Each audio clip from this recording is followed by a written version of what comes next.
Soloranovich, and welcome to Journey Through the Veil. In this video, I want to open up another layer, another part of the veil, at the beginning of my understanding with thought.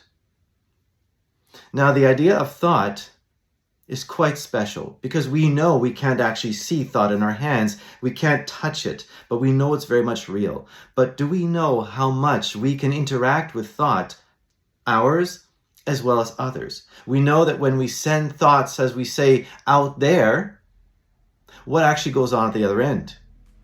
So I'm going to talk a bit about that and how I discovered what happens when my thoughts get sent to another person and they're responded to without me ever saying a word.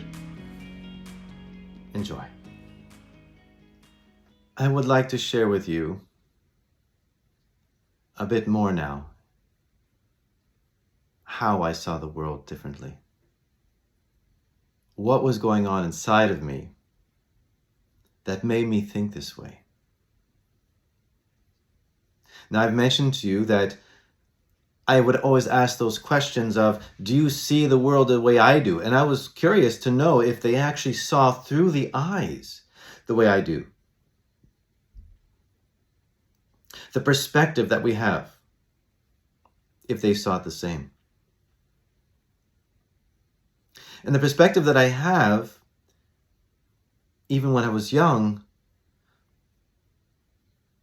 would be to a point where I would walk to somebody, and as I opened my mouth to say a question or to just say something to them, the moment I opened my mouth, I recognized the thought that I had inside, which is, as we know, thought is much faster than the mouth, which is why we should be slowing down when we speak. But I recognized that as I was about to speak, I felt the thought send out first. And the interesting thing, because I'm normally slower in my speech, because I do like to think before I say things, the people around me don't necessarily do that. Some do, but others don't. And when I was younger, many didn't. And so the thought that I sent out, before I could actually speak the words, their thought came back with their words attached. I spoke to them in thought, and they responded in voice. And that was the first time I realized something was different. How could it be that if I wanted to speak to somebody, the thought would be sent out first, and their response, because they're quicker in their voice with their thought, is that they would actually respond? Now, I was, even more so, naturally quiet, naturally shy. And so I wouldn't say much to begin with, but I realized, though, that, wait a minute, I think I got something here. Do I even need to speak for others to respond to me? I don't. So I realized that I actually didn't need to speak in order for others to respond. It just came to me just like that. That how was it possible that when I think of something, somebody would respond? And it happens to us now. You know that. When you say, oh, I was just thinking that. That's not a coincidence. There's a real interaction happening between two people. And I can actually teach you how to do this. Back then, I had no idea. But I know now. And I'm a teacher, and I know how to do that. And as I mentioned, I'm curious. And as soon as I discovered, wait a minute, I could do this. I could send a thought and somebody's going to respond to it. Now I got something. And as a naturally quiet person, we don't really like to speak much. So if we don't like to speak, how is it that if we don't like to speak, how do we get what we need or our questions answered? So I started doing that a little bit more. And it's not that every single thought that we send out, because if that's the case, the world would be completely chaotic. If that was the case, although the world is chaotic, and there's a lot of thought that is being sent out and being received, but That's the beauty about recognizing that we actually do this. If we do this, then maybe we'll speak a little slower and think a little deeper. At that age, I didn't understand, so I would speak internally and it would be revealed. So I developed this. I'll give you a little hint at how I actually developed this. Think of a time and an event where that actually happened, where you had a thought and somebody said your thought and you said, oh, I was just thinking that. Now, in that regard, there's actually a two-way communication. So it's not always that you send the thought and the other one will respond out loud, because it goes both ways. So when that happens, be aware of your state of thought in general, of your state of emotion in general, when that happens. To be able to send a thought and have it received, you have to be in a certain frame of mind.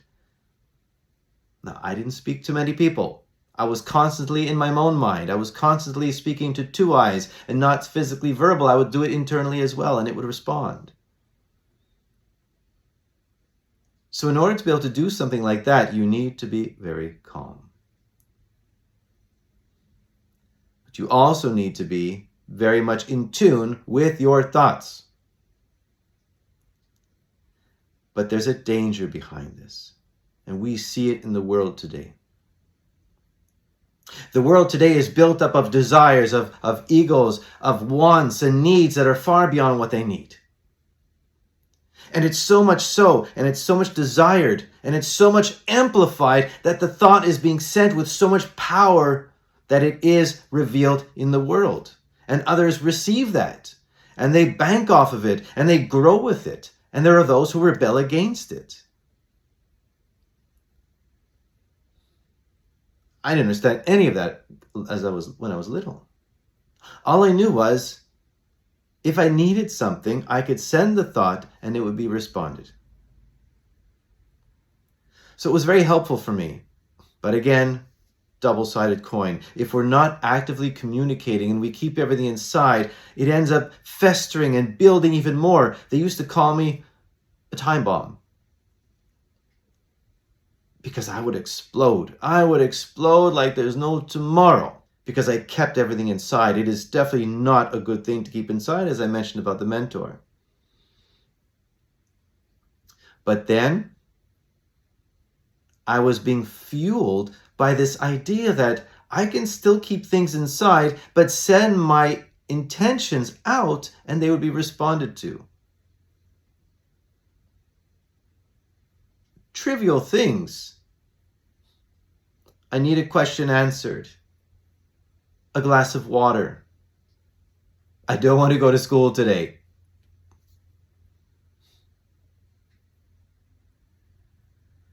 And we could actually practice this, but like a hammer, it can be used to build or destroy. And so I strongly believe that the gifts we are given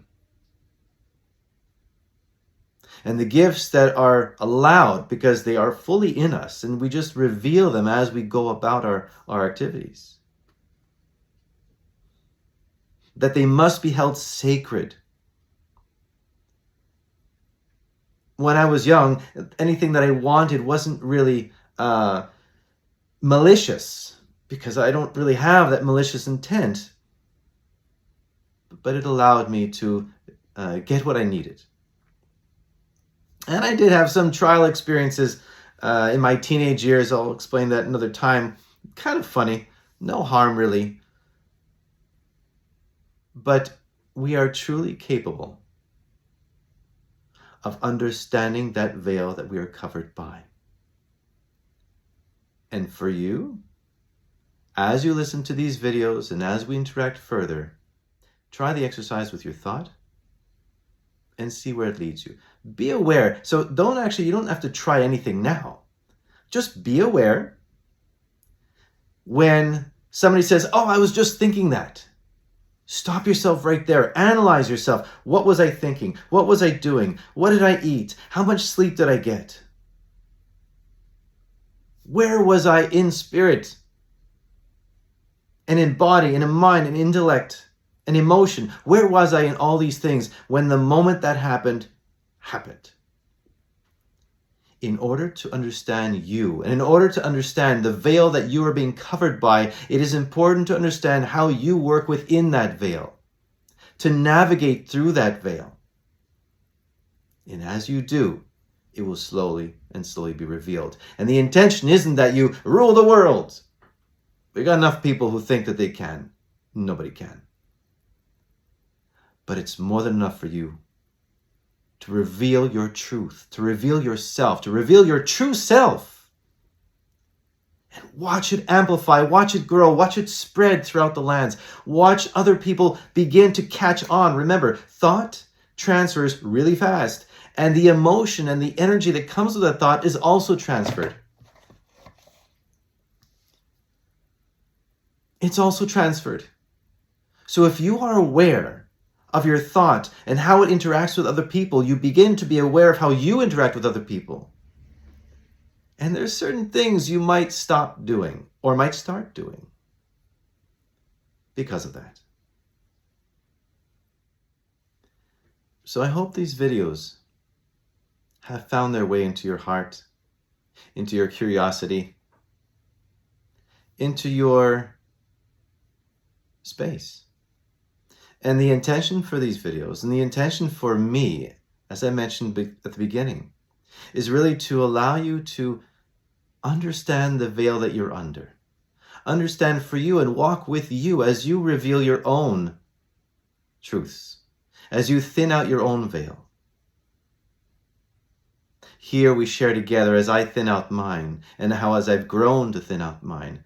My hope and my intention is that we do this together. And as we do it, I really encourage you, ask the questions, ask your curiosities. And together we will reveal them to make more aware of them.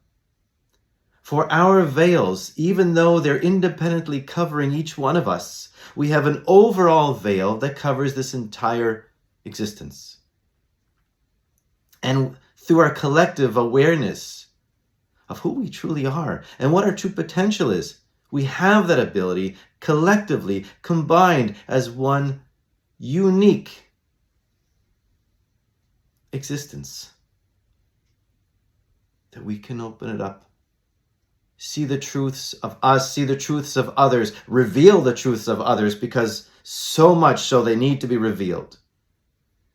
Because as much as we cover ourselves and we see ourselves under our own veil, believe me, we are also looking at the top of other people's veils. The part that they don't want us to see. And we don't need to see theirs because we're looking in the wrong direction. We don't need to look down to see the veil that they're trying to hide in deceit. Hide to cover. We need to look up at our own covering and thin out our own so we become the whole person that we are, the whole existence of who we are, through body, mind, intellect, emotion, and spirit. Reveal your true potential. And through that, like the sun burning through the clouds, it will unleash, unleash the rays of love, unconditional love to the entire planet. Together, we can raise the awareness. And so these interactions between you and I is really to do just that, to start at our own space, our own individual veils. As we walk together and I reveal to you my veil and how I've learned to start thinning it out. Take it, leave it. I'm just sharing with you from my perspective because it's the only perspective I can give you. But through your perspective, you will see similarities and differences, and you might have questions that you're concerned about. And together we can walk through that. We are beautiful beings with such potential in so many different ways. And I do not mean just the physical here. I mean global. I mean your complete entity, who you are in the existence of existences. It can be revealed. It can grow. It can shine. And you can spread it outwards so that others may see the same, which is what we're doing here together. So this has been Journey Through the Veil. I'm Saul Aronovich, and I look forward to speaking with you soon. Bye for now.